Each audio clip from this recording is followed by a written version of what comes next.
Welcome back to Appy Hour.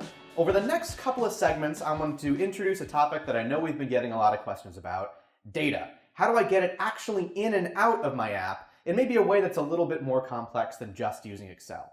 So now, I know that we've talked about before that you can get data in and out of your Siena app through like any kind of crazy CRM system or Siebel or SQL. But one of the easiest ways to have a connected data source is actually just with Office 365 and SharePoint Online. So a really common scenario you might have is wanting to build out an app that saves some data up to a SharePoint list. This could be useful for a number of reasons. Maybe that you want your app to be able to input specific data and then have some other process read from the SharePoint list. Or of course, it's always useful just to be able to get data into a SharePoint list and then have somebody on a website actually see what you've been working on. So the first thing we're going to need to do to build this app is actually create our custom SharePoint list. So if you don't already have an Office 365 account, you can go grab a demo account at sharepoint.com, or you can log in, if you already have an organizational account, at portal.office365.com or o365.com. Once you're there, all you need to do is create a site or go to a site you already have, and then go and click Create Custom List. From there, you should be presented with a very familiar SharePoint list experience. And what we're going to do is just add a couple of columns that'll be good for our sample data set. So for this example, we're just going to create a very simple tablet app that allows me to enter issues that I see around the building, maybe a maintenance scenario.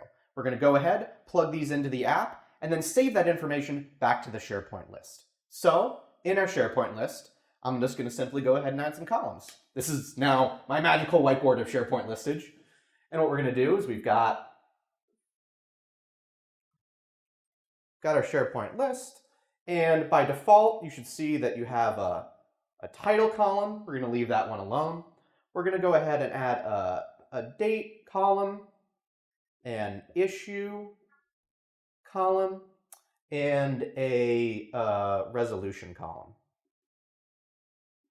And don't worry about defaults or anything like this.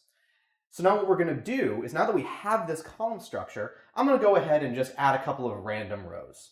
So I'm going to go ahead and add an entry for the first, saying that we need to do some cleanup in the hallway, and then the resolution is we're going to say that this is still an open task.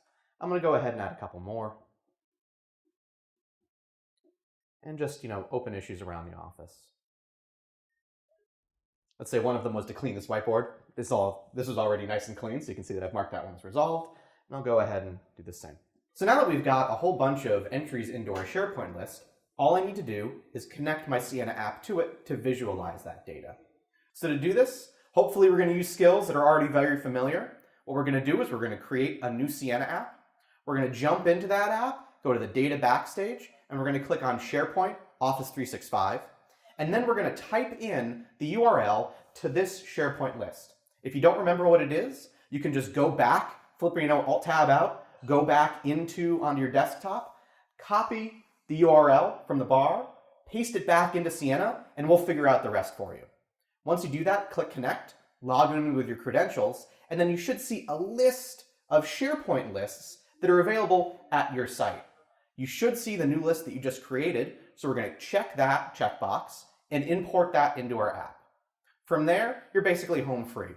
All you're going to need to do is do something like add a gallery that's going to visualize this data, very familiar to the steps we've taken before. And once you go ahead and do that, you'll be able to see the SharePoint list data that you've just created visualized inside of your gallery. So that's just step one. Step two then is going to be how we can actually add new rows to this data that every user of this SharePoint list can see right from inside of your Siena app.